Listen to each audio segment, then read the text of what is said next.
అద్భుతమైన కూర అన్నమాట. ఈవేళ మా వారికి పండగే. మా వారేంటి మా పిల్లలేంటి అందరికీ ఇష్టమే అండి ఈ సొరపిడుపు అంటేనే. సూపర్ కాంబినేషన్ అండి. కొబ్బరి సొరపిడుపు ఎంత బాగుంటుందో.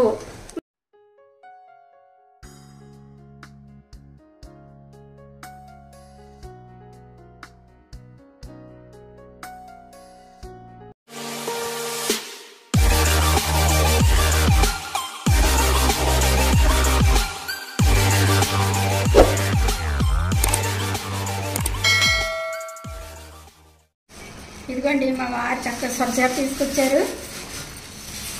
అక్కడే కట్ చేసి వచ్చేసారండి.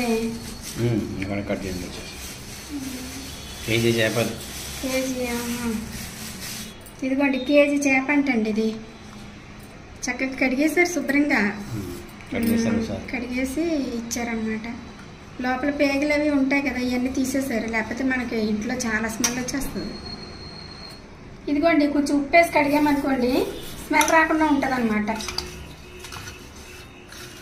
ఒక చేప అయితే మనకు సరిపోతుంది. మా పెద్దమ్మాయి వచ్చిందండి. మా పెద్దమ్మాయి తిని చానాళ్ళు అయిందంట. అందు గురించి చేస్తున్నాను అనమాట ఈ చేప. ఇదిగోండి అలా ఉప్పు వేసి కడిగేసామనుకోండి కొంచెం నీట్గా అయిపోతుంది. ఇదిగోండి పసుపు కూడా వేసి కడిగామనుకోండి ఇంకా కొంచెం స్మెల్ లేకుండా ఉంటుంది. ఈ సొరచేప కొంచెం స్మెల్ ఎక్కువ ఉంటుందండి. నోట్లో మాత్రం చాలా రుచిగా ఉంటుంది. చేసేటప్పుడు చూడకూడదు. అవును. మా అబ్బాయి అయితే ఇంట్లోంచి పారిపోతాడండి చేసేటప్పుడు. అమ్మ చేసేసిన తర్వాత వస్తానులే అంటాడు, బయటకు వెళ్ళిపోతాడు. తినేటప్పుడు బాగానే తింటాడు. మరి తింటాడు. అమ్మ ఇంత టేస్ట్ గా ఉంది, ఆ చేపైనా నిజంగానో అని అడుగుతాడు అనమాట. ఇంట్లో కొబ్బరి వేసి వండితే మంచిగా ఉంటుంది. అవును. ఎక్కువ పెద్ద దొరికితే 2 పట్టుకొద్దాం అనుకున్నాను నేను. అప్పుడైతే ఒట్టిగానే వండుకోవచ్చు. ఒట్టిగా వండుకుంటే కొంచెం మెత్తగా ఉంటుంది. అవును. కొబ్బరి వేసుకుంటేనే సూపర్. కొబ్బరి వేస్తేనే టేస్ట్ వస్తుందండి. టేస్ట్ వస్తుంది, పైగా నలుగురికి సరిపోతుంది కూర. ఓకే, ఇలాగ పసుపు వేసిన తర్వాత కూడా శుభ్రంగా కడిగేయాలండి. ఇదిగోండి శుభ్రంగా కడిగేసాను. ఇదిగో పసుపు ఉప్పు వేసి కడిగాను అనమాట. ఇవి సముద్రం చేపలైనా కానీ ఉప్పు వేసి మళ్ళీ కడిగాను నేను. ఎందుకంటే బయటికి తీసిన తర్వాత నీసువాసన ఎక్కువ వస్తాయండి. ఈ సొరచేపే కొంచెం నీసువాసన ఎక్కువ. నీసువాసన తగ్గిపోయింది చూడు. కడగడం వల్ల తగ్గిపోయింది. ఇలా కడిగేసుకున్న తర్వాత ఇదిగోండి నేను కుక్కర్లో బాయిల్ చేస్తున్నానండి. ఇది ఏం చేయాలంటే గడ్డి మీద పెట్టి కానీ లేదంటే ఇడ్లీ పాత్రలో పెట్టి కానీ ఆవిరి మీద ఉడికించాలి వీటిని. అయితే నేను ఏం చేస్తున్నానంటే మనకి ఇక్కడ గడ్డి అందుబాటులో దొరకలేదు, అందుకని ఇలా రైస్ కుక్కర్ పెట్టానండి. అంటే ఇది నేను అన్నం వండను, ఇందులోని వేరే గిన్నెలో వండుతాను అన్నము. అయితే ఇది వేరేది పెట్టాను అనమాట. ఓకే, ఇది ఆవిరి మీద కుక్ చేసుకునే గిన్నె ఒకటి ఉంది కదండి నాకు. ఇంతకుముందు మీకు చాలాసార్లు చూపించాను. ఈ ఆవిరి మీద ఇలా పెట్టేసేయాలి ఈ చేపలని. ఇవి ఉడికిపోయిన తర్వాత మనం చక్కగా ఏ విధంగా చేయాలనేది చూపిస్తాను. ఇదిగోండి సొరపిడుపు కూరలోకి మా అమ్మాయిని ఉల్లిపాయలు కట్ చేయమన్నాను. చూడండి ఎంత సన్నగా కట్ చేస్తుందో. ఫాస్ట్గా కట్ చేస్తుంది, చాలా సన్నగా అన్నమాట. అది చూపించాము ఒకసారి. అసలు ముక్కలు ఎంత మన మిక్సీలో వేసుకుంటాం చూడు అలా ఉన్నాయి. ఎంత సన్నగా కట్ చేసింది చూడండి. పెసరట్లోకి దోశల్లోకి చాలా బాగుంటాయి అమ్మ, ఎంత సన్నగా కదా. చూసారు ఎంత ఫాస్ట్గా కట్ చేస్తుంది. ఓకే, సరిపోతాయిలేమ్మా. 2 కూరలకి పచ్చిరొడి మామిడికాయ కావాలందండి మా పెద్దమ్మాయి. అలాగే సొరపిడుపు కూర ఒకటి, ఈ 2 చేస్తున్నాను ఈరోజు. అమ్మా మామిడికాయ వేసి చెయ్యి సరేనా? మామిడికాయ వేసి ఏంటి పచ్చిరొడి కూరలోనా? పచ్చిరొడి కూరలో సరే. జీడిపప్పు ఇంకా మన ఊరు కూర గుర్తురావాలి. నువ్వు అవన్నీ అడుగుతుంటే మన వాళ్ళు ఏమనుకుంటారంటే మీ అమ్మాయి మళ్ళీ ప్రెగ్నెంట్ అని అడుగుతారు నన్ను. ఓకే అండి, కూరలు ప్రిపేర్ చేస్తాను ఇప్పుడు. ఇదిగోండి సొరచేపలు చక్కగా ఉడికిపోయినాయండి. ఇదిగో బాగా మెత్తగా ఉడికినాయి. ఇలా ఉడకాలన్నమాట. ఇప్పుడు ఉడికిపోతే మనం ఫ్రై చేసుకున్నప్పుడు ఎక్కువ టైం ఫ్రై చేసుకోవాల్సిన అవసరం ఉండదు అనమాట. ఫస్ట్ ఇలా ఉడకబెట్టేసుకుంటేనే. ఇప్పుడు వీటిని ఏ విధంగా క్లీన్ చేయాలో చూపిస్తానండి. ఇదిగోండి ఫస్ట్ ఏం చేయాలంటే కొంచెం చల్లటి నీళ్ళు తీసుకోవాలి. ఇలా నీళ్ళు తీసుకున్న తర్వాత ఇలా కడిగేయాలన్నమాట. ఇక్కడ పైన ఈ సొరచేపకి ఏంటంటే సముద్రంలో ఉంటుంది కాబట్టి ఇది సన్నటి ఇసుక ఉంటుందండి పైన. ఈ ఇసుక అంతా పోవాలంటే ఇలాగ జాగ్రత్తగా కడగాలి. ఈ పైన ఈ స్కిన్ ఉన్నది కదా, ఈ పొర, ఇది తీసేసుకుంటే బెటరు. ఇది తీసేసుకుంటే ఇంక డౌట్ ఉండదు అనమాట ఇసుక ఉన్నది అనేది. అందుకని నేను ఇది తీసేస్తున్నాను. ఈజీగా వచ్చేస్తుందండి. ఇది బాయిల్ చేస్తాం కదా, ఆవిరి మీద బాగా మగ్గబెడతాం కాబట్టి ఈజీగా వచ్చేస్తుంది. ఇది చూసారా, ఇలా తీసేసుకోవాలి. ఇలా తీసేసుకుని ఒక ప్లేట్లో వేసేసుకోవాలండి.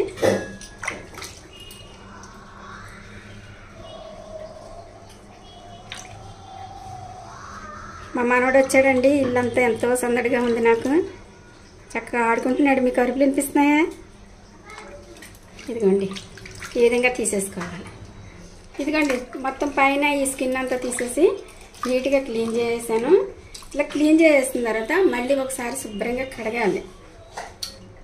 అమ్మా, సొరచేప కూరకి అల్లం ముక్కలు మనం పెసరట్టులో వేసుకుంటాం చూడు, అలా కట్ చేయాలి. నువ్వు బాగా ఎక్స్పర్ట్ కదా చిన్న చిన్న ముక్కలు కట్ చేయడంలోని. మరీ చిన్నగా వద్దన్నావని అంటే మరీ నెల్లగా కాదు, ఒక మాదిరిగా కట్ చేసాయి. సరే. ఇదిగోండి, ఇప్పుడు ఈ ముక్కలను ఏం చేయాలంటే అస్సలు వాటర్ అనేది లేకోకుండా కంప్లీట్గా వంపేయాలండి. వంపేసిన తర్వాత వీటిని ఇలా చిదిమేయాలన్నమాట.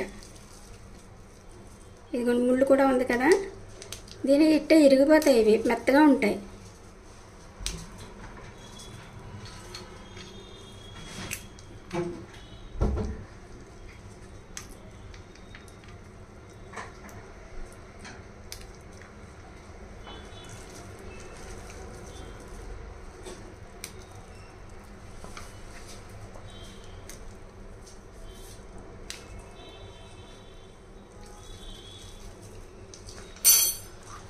ఇదిగోండి, ఇది 1 కేజీ చేపే కాబట్టి నేను కొబ్బరికాయ 1 చెక్కే తీసుకున్నాను అనమాట. తురుము 1 చెక్క తురుము తీసేసుకుని వేసేసుకుంటే సరిపోతుంది.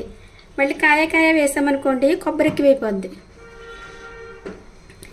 ఈ కొబ్బరి తురుము వేసుకోవడం వల్ల టేస్ట్ అనేది చాలా బాగుంటుంది. అలాగే మనకి పొడి పొడిగా వస్తుంది. కూర కూడా ఎక్కువ అవుతుంది అనమాట. అంటే నలుగురికి సరిపోతుంది అనమాట. ఓకే, ఇలా వేసేసుకున్న తర్వాత సాల్ట్ ఇవ్వంగా తల్లి. స్మెల్ లేకపోతే ఎవరు దీన్ని ఫిష్ అనుకోరు. అవును, ఇంకా కొంచెం పడుతుంది. ఇంకా ఇందులో ఉల్లిపాయలు ఇవన్నీ యాడ్ చేస్తాం కదా. ఇదిగోండి, స్పూన్నర సాల్ట్ వేసుకోవాలి. ఇదిగోండి, ఒక 1/2 టీ స్పూన్ పసుపు. కారం కూడా వేయమ్మా. కారం ఎన్ని స్పూన్లు వేయాలి చెప్పు నువ్వు ఒకసారి. ఇందులో బహుశా అది 3 స్పూన్లు 4 స్పూన్లు వేయచ్చు. 4 పచ్చిమిరపకాయలు అది అది వేస్తాము. ఇది 3 వేసామా. మరి కారం ఎక్కువ కారంగా ఉండదమ్మా, అందుకే 4 స్పూన్లు వేస్తున్నాను. అంటే దీంట్లో కొంచెం ధనియాలు అవి ఉంటాయి కదా. అవును, కొంచెం కారంగా ఉందనుకో అప్పుడు 3 స్పూన్లు వేసుకుంటే సరిపోతుంది. అంటే పచ్చికారం. కొంతమంది ధనియాలు ఇవన్నీ వేసుకోకుండా పట్టించుకుంటారు కారం. అది కొంచెం కారం ఎక్కువ ఉంటుంది. మన దాంట్లోనేమో ధనియాలు, జీలకర్ర, ఆవాలు ఇవన్నీ వేస్తాను. అందు గురించి మనకు కొంచెం కారం తక్కువ ఉంటుంది. ఇదిగోండి, బాగా కలిపేయాలి. ఈ కొబ్బరికి, ఈ సొరపిడిపికి ఈ ఉప్పు కారం బాగా కలవాలన్నమాట. పచ్చి కొబ్బరి మనం దీంట్లో తప్పించి మళ్ళీ ఇంకే ఫిష్లో వాడండి. ఏ ఫిష్ కర్రీలోనే వేయను ఇంకా. అసలు సొరచేపకి కొబ్బరి లేకపోతే అసలు టేస్టే బాగోదు. ఉట్టిది అస్సలు బాగోదు. ఇంకోటి, మనం చేపల కూర వండుకుంటాం చూడు, ఆ విధంగా మాత్రం వండకూడదు దీన్ని. సొరచేప అంటే ఇలాగే వండుకోవాలి. సినిమా ఉంటుందమ్మా, మోహన్ బాబు రమకృష్ణ, దాంట్లో వండుతుంది కదా. అవునవును, ఆ సీన్ చూసి ఎంత బాగుంటుందో. నిజంగా వెంటనే తినాలనిపించేస్తుంది కదా. మోహన్ బాబు, బ్రహ్మానందం బాగా తింటారు కదా, బుట్టి కూర తినేస్తారు. వాళ్ళు నిజంగా ఏ కర్రీ తిన్నారు కానీ. అవును, బ్రహ్మానందం గారు అయితే తినరనుకుంటా కదా, ఫిష్ నాన్ వెజ్ తినరనుకుంటా కదా, బ్రాహ్మిన్స్ అనుకుంటా. ఏమి నాకు సరిగ్గా తెలియదు కానీ. ఇదిగోండి, ఈ విధంగా కలిపేయాలి. కలిపేసి పక్కన పెట్టేసి, ఇదిగోండి మా అమ్మాయి ఉల్లిపాయలు, పచ్చిమిరపకాయలు అన్నీ కట్ చేసేసింది. ఇప్పుడు మనం తాలింపు వేసేసుకుందాం. ఇదిగోండి, ఒక పాత్ర పెట్టాను. పాత్ర వేడైన తర్వాత ఒక 5-6 గరిటెలు ఆయిల్ వేయాలండి. ఆయిల్ ఎక్కువే పడుతుంది సొరపిడుపు కూరకి. ఇదిగోండి, ఆయిల్ వేడైన తర్వాత 1 స్పూన్ జీలకర్ర వేయాలి. 1 అంగుళం ముక్క అల్లం ముక్క తీసుకుని చిన్న చిన్నగా తరిగేసి వేయాలండి.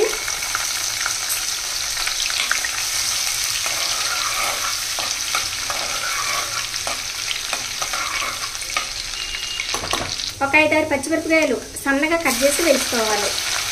అలాగే ఉల్లిపాయ ముక్కలు కూడానండి 4 ఉల్లిపాయలు ఇలాగ చిన్నగా కట్ చేసి వేసుకోవాలి. చూసారా మా అమ్మాయి ఎంత సన్నగా కట్ చేసిందో. ఎప్పుడు మా అమ్మాయి ఇంటికి వచ్చినా ఉల్లిపాయలు సన్నగా కట్ చేయమంటానండి. చాలా బాగా చిన్నగా కట్ చేస్తుంది అన్నమాట. ఇవన్నీ బాగా వేగిపోవాలండి. తొందరగానే వేగిపోతాయి, ఎందుకంటే ఉల్లిపాయ ముక్కలు చిన్నగా ఉన్నాయి కాబట్టి చాలా తొందరగా వేగుతాయి. ఈ ఉల్లిపాయలు వేగేటప్పుడే కరివేపాకు కూడా 4 రెమ్మలు కరివేపాకు వేసామనుకోండి, కరివేపాకు ఫ్లేవర్ కూడా చేపల కూరకి మంచి రుచి వస్తుంది అన్నమాట. ఇవన్నీ బాగా వేగాలి. ఇలా వేగుతుండగానే ఒక 1/4 టీ స్పూన్, అలాగే 1 స్పూన్ అల్లం వెల్లుల్లి పేస్ట్ ఇవన్నీ వేసిన తర్వాత అల్లం వెల్లుల్లి పేస్ట్ పచ్చివాసన పోయేంత వరకు బాగా వేగించాలి.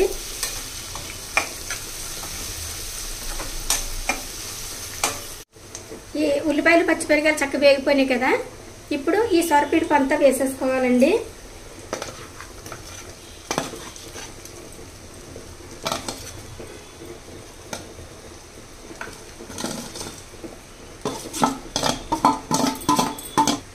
ఇప్పుడు హై ఫ్లేమ్ మీద బాగా కలుపుతూ బాగా వేగించాలి. కొబ్బరి వేసాం కదండి, తొందరగా అడుగంటేస్తుంది, అందు గురించి కలుపుతూ వేగించాలి. ఈ సొరపిడుపు కూరకి కారం ఎక్కువగా ఉండాలండి, అంటే పచ్చిమిరపకాయల కారం ఎక్కువ ఉండాలన్నమాట. అందుకని పచ్చిమిర్చి ఎక్కువ వేసుకోవాలి. నేను 6 ఎన్నో కట్ చేసిందండి మా అమ్మాయి చిన్న చిన్నగాను. చూసారు అసలు ఎక్కడ కనిపించట్లేదు, ఆ విధంగా కట్ చేసుకోవాలి. అలా కట్ చేసుకుంటేనే మనకి ఆ పచ్చిమిరపకాయల కారం ఈ కూరలోకి బాగా దిగుతుంది అన్నమాట. ఇలా కలిపేసిన తర్వాత మీడియం ఫ్లేమ్ మీద నిదానంగా మగ్గించాలి మూత పెట్టేసి.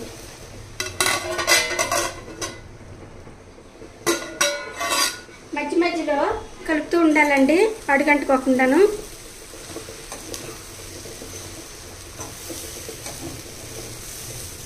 అందుకనే మనకి ఆయిల్ ఎక్కువ పడుతుంది ఈ కూరకి. ఇప్పుడు మళ్ళీ మధ్య మధ్యలో కలుపుతూనే ఉన్నానండి నేను. మసాలా వేయాలి. మసాలా అంటే జీలకర్ర, వెల్లుల్లి, ధనియాలు నేను ఇలా పొడి చేసి ఉంచానండి. ఈ పొడి వేసుకోవాలి. వేసిన తర్వాత ఇప్పుడు బాగా కలపాలండి.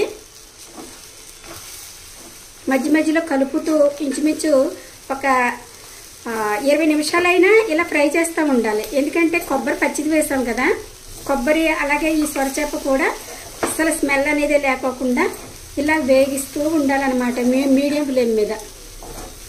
ఓకే, మూత పెట్టేసి ఇంకా బాగా మగ్గించాలి. మన సొరకాయ ఫ్రై ఎంతవరకు వచ్చిందో చూద్దామండి. గుమగుమలు ఆడిపోతుందండి స్మెల్ అయితే చక్కగా. ఇప్పుడు ఫైనల్గా కొంచెం కరివేపాకు, ఇదిగోండి కొత్తిమీర అయితే చాలా ఎక్కువ వేసుకోవాలండి. ఈ కొత్తిమీర తోటే ఈ సొరకూర మంచి ఫ్లేవర్ వస్తుంది అన్నమాట. ఇదిగోండి ఇలా కొత్తిమీర కరివేపాకు వేసిన తర్వాత ఒకసారి బాగా కలపాలి. ఇదిగోండి చక్కగా ఫ్రై అయిపోయిందండి సొరకూర అయితేనే. కొంచెం అడుగంటుతుంది, ఏం పర్వాలేదు, ఎందుకంటే కొబ్బరి వేసాం కాబట్టి కంపల్సరీ అడుగంటుతుంది అన్నమాట. ఓకే, బాగా కలిపేయాలి. ఇలా కలుపుతూనే మనం బాగా ఒక 20 మినిట్స్ మగ్గించాలన్నమాట. అప్పుడే మనకి పచ్చివాసన పోయి అసలు సొర ఫ్రై అనేది సొరపిడుపు అంటారు, సొరపిడుపు టేస్ట్ వస్తుంది అన్నమాట. మంచి గుమాయించేస్తుందండి వాసన అయితే, చాలా బాగుంది. ఇందులో చక్కగా జీలకర్ర, వెల్లుల్లి, ధనియాల పొడి వేసాను, అల్లం వెల్లుల్లి పేస్ట్ వేసాను, పైగా తాలింపులో అల్లం ముక్కలు కూడా వేసుకోవాలి. ఇవన్నీ వేసుకుంటేనే ఈ సొరపిడుపుకి మంచి రుచి అనేది వస్తుంది అన్నమాట. ఇదిగోండి ఎంత బాగుందో చూడండి. ఇదిగో అద్భుతమైన కూర అనమాట. ఈవేళ మా వారికి పండగే. మా వారేంటి, మా పిల్లలేంటి అందరికీ ఇష్టమే అండి ఈ సొరపిడుపు అంటేనే. నేను ఇంతకుముందు 2 వీడియోలు చేసి పెట్టాను, అది కూడా సేమ్ ఇలాగే చేశానండి. కానీ కొత్త వాళ్ళు ఎవరైనా చూడని వాళ్ళు మళ్ళీ వీడియో చూస్తారు కదా, అందు గురించి మళ్ళీ చేసి పెడుతున్నాను అనమాట. సూపర్ కాంబినేషన్ అండి కొబ్బరి సొరపిడుపు ఎంత బాగుంటుందో. పక్కా విలేజ్ స్టైల్లో చేశాను. మా అమ్మగారు ఎప్పుడూ ఇలాగే చేసేవారండి. అమ్మ దగ్గర చూసే నేర్చుకున్నాను అనమాట. మరి ఇంకెందుకు లేటు, వేడి చల్లారికి ముందే వేడి వేడి అన్నంలో ఈ సొరపిడుపు వేసుకుని చక్కగా లాగించేద్దాం.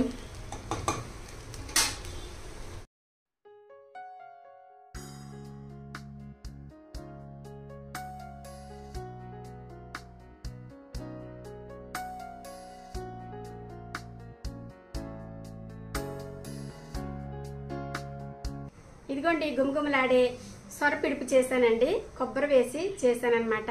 చాలా బ్రహ్మాండంగా కాదు, అద్భుతంగా కుదిరింది. అబ్బా, స్మెల్ అయితే అదిరిపోతుంది. దీనికి స్మెల్ ఇష్టపడాలి. ఇష్టపడాలి. అసలు ఇష్టపడని వాళ్ళు అంటే ఎవరు ఉండరు. చాలా కొంతమంది ఎవరైనా ఉండొచ్చేమో కానీ స్మెల్ నచ్చితే మాత్రం చాలా ఎంజాయ్ చేస్తుంది. చాలా బాగుంటది. అసలు హైలైట్ అన్నమాట. ఇది గోదావరి జిల్లాలో ఎక్కువ చేసుకుంటారండి. ఎందుకంటే అటు సైడ్ చేపలు, ఇది సొర చేపలు ఎక్కువ దొరుకుతాయి కదండి. అందుకని మనకి సముద్రం ఉంది, గోదావరి కూడా ఉంది కాబట్టి అలాగే కాలువలు, చెరువులు, చేపలు మనకు. ఇదిగో హెడ్. ఇదిగోండి ఈ కూరలోకి వైట్ రైస్ బాగుంటది. అందుకని వైట్ రైస్ చేస్తాను. స్పెషల్ కూర ఉన్నప్పుడు వైట్ రైసే కదా మరి. తినండి, ఎంజాయ్ చేయండి. వేడివేడిగా రెండు కూడా పొగలు వచ్చేస్తున్నాయి. తినండి, వేడివేడిగానే తినాలి, చాలా బాగుంటది. వేడివేడిగా చూసారా, సూపర్, అద్భుతం. బాగుందా? ఉప్పు సరిపోయింది. ఉప్పు కారమును, ఉప్పు కారం అన్ని కరెక్ట్గా సరిపోవాలండి, లేకపోతే తినలేము ఈ కూర కదా. పర్ఫెక్ట్ గా ఉన్నది. కొబ్బరి కూడా ఒక చెక్క వేసాను. చెక్క చాలు, ఒకటే వేసాను. ఎక్కువ వేస్తే మళ్ళీ సొర టేస్ట్ పోద్ది, కొబ్బరి చెట్టు వచ్చేది. అవును, పైగా 1 kg, అందు గురించి ఇంకొక చెక్క వేసుకుంటే సరిపోద్ది అనమాట. బాగుంది. తినండి. మీరు ఏంటంటే నోరుపోతుంది. మా పెద్దమ్మాయి చేయమన్నదండి ఈ కర్రీ. చాలా రోజులైందమ్మా తిని, చెయ్యనంటే సొర తీసుకొచ్చారనమాట ఈయన. బాగుంది కదా. కొంచెం ఎక్కువ కలుపుకొని మంచిగా పెట్టుకోవాలి ముద్ద, చాలా బాగుంటది. అవును, వేసుకోండి. ఇంకా కూర చాలా ఉంది. తినండి, మంచిగా ఎక్కువ కలుపుకోవాలి. ఎక్కువే కలుపుకుంటాను, నీకు డౌట్ ఎక్కర్లేదు. సాయంత్రం కూడా కలుపుతుంటా. బాగుంది. మనం కూడా సొర వండుకుని చాలా కాలం అయింది కదా. ఇంతకు ముందు నేను 2 వీడియోలు చేశానండి సొరపిడుపు మీద. అంటే 2 years బ్యాక్ ఒక వీడియో చేశాను. తర్వాత 1 year అవుతుంది అనుకుంటా ఇంక వీడియో చేసి కదండి. అది ఇప్పుడు ఎందుకు చేశానంటే, పాత వీడియోలు కొంతమంది చూడరు కదండి, మిస్ అవుతూ ఉంటారు. ఇప్పుడు కొత్తగా చూసేవాళ్ళు ఎవరైనా సరే మళ్ళీ చూస్తే కనుక ఏ విధంగా చేసుకోవాలనేది రెసిపీ తెలుస్తుందని. అంటే నన్ను ఫాలో అయ్యే వాళ్ళు కొంతమంది ఉంటారు కదండి, వాళ్ళకి కొంతమందికి తెలియదు కదా, అందుకని మళ్ళీ ఈ వీడియో చేసి పెడుతున్నాను అనమాట. ఏం సరసేపలో ఉంటాయి కదా ముళ్ళు, ఈజీగా నలిగిపోతాయి చూడు. చాలా ఈజీగా నలిగిపోతాయి, పిల్లలు కూడా తినేయచ్చు. అదే ముదురాస్తిలా ఉంటుంది అనమాట, చాలా మెత్తగా ఉంటాయి. ఇందాక నేను కూర చేస్తుంటే బంగారు తల్లి అది ఒక సినిమా గుర్తు చేసింది. మోహన్ బాబు బ్రహ్మానందం తింటారు కదా, రమ్యకృష్ణ చేసి పెడుతుంది సరిగోడ. ఇది బుట్టుది తీసి తినేస్తారనమాట. ఇలా తీసుకుని ఇంత ముద్దలు పెట్టుకుని తినేస్తారు వాళ్ళిద్దరు. ఇంత బాగుంటది ఆ సీన్. పెద్ద ముద్దలే పెట్టుకున్నాను చూసావా. అవును, ఆ సీన్ చూసిన వాళ్ళకి ఎవరికైనా సరే తినని వాళ్ళకి కూడా తినాలనిపించేస్తుంది అనమాట సొరపిడుపు. అంత బాగుంటది.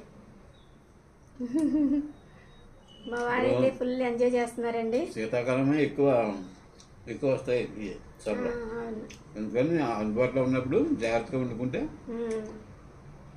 పిల్లలు కూడా ముళ్ళు లేకుండా పెట్టచ్చు. బాగుందండి, బాగా కుదిరింది. చేయటం కూడా చాలా నిదానంగా, కొంచెం టైం పడుతుంది వేగించేటప్పుడు. అలా నిదానంగా చెయ్యాలి, హడావిడి లేకుండా. కొబ్బరి కూడా మజ్జిగ ఉండాలి, కొంచెం బాగా అయినగా ఉండాలి. బాగా పండుగ లాంటిది ఉంటే బాగా పొడి పొడిలాడుతూ వస్తుంది అన్నమాట. లేదా మెత్తగా ఉంటుంది. మెత్తగా ఉంటే బాగోదు. ఇప్పుడు దీంట్లో చపాతీలోకి కానీ దీంట్లో కానీ తినొచ్చు. ఇదేంటంటే తెలియదు ఇది కొంతమందికి. ఓకేనండి, చాలా బాగుంది ఈ రెసిపీ. చేసే విధానం అయితే పూర్తిగా చూసారు కదా, ఎక్కడ స్కిప్ చేయకోకుండా అలా చూస్తేనే మనకి ఏ రెసిపీ అయినా సరే కంప్లీట్గా అర్థమవుతుంది అనమాట. ఓకేనండి, మరి ఇంత బాగా కుదిరినందుకు ఒక లైక్ వేసుకోండి. ఎందుకంటే ఇది కొంచెం పెద్ద పని కదండి, కొంచెం పెద్ద పని. పైగానేమో ఇంటి చుట్టుపక్కల అంత మంచి స్మెల్ వచ్చేస్తుంది, అందరికి నోరు ఊరిపోతుంది అనమాట. పెద్ద పని, పెద్ద అభిరుచిగా ఉంటుంది. నచ్చిన కూర కదా అని మొత్తం వచ్చిన వడ్డీ చేస్తున్నావా? పర్వాలేదు తినండి, ఫస్ట్ ఇంటి యజమానులు తింటేనే కదా మాకు సంతోషం. బాగుంది కదా. ఇప్పుడు వండింది మీరు తిని బాగుందని ఒక్క మాట అంటే సరిపోతుందండి, మనకి చాలా హ్యాపీగా ఉంటుంది లేడీస్కి. ఆ ఒక్క మాటే సరిపోద్ది, కడుపు నిండిపోద్ది కదండి. బాగోలేదని ఎలా చెప్పాలో తెలుసండి, గతంలో వండిన దానికంటే ఇది కొంచెం బాగోలేదు అన్నారు. అంటే తెలివితేటలుగా చెప్పడం అనమాట. బాగలేదు అంటే వాళ్ళ మనసు ఎక్కుమంటుంది. అలా కాకుండా ఇంత ముందు నుంచి చాలా బాగుంది అంటే ఇది బాగోలేదని అర్థం అనమాట.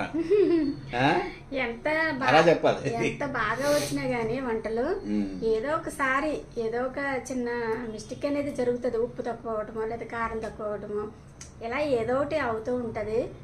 కానీ ఇంట్లో వాళ్ళు కొంచెం అడ్జస్ట్ అయిపోవాలంతే. ఉండదు.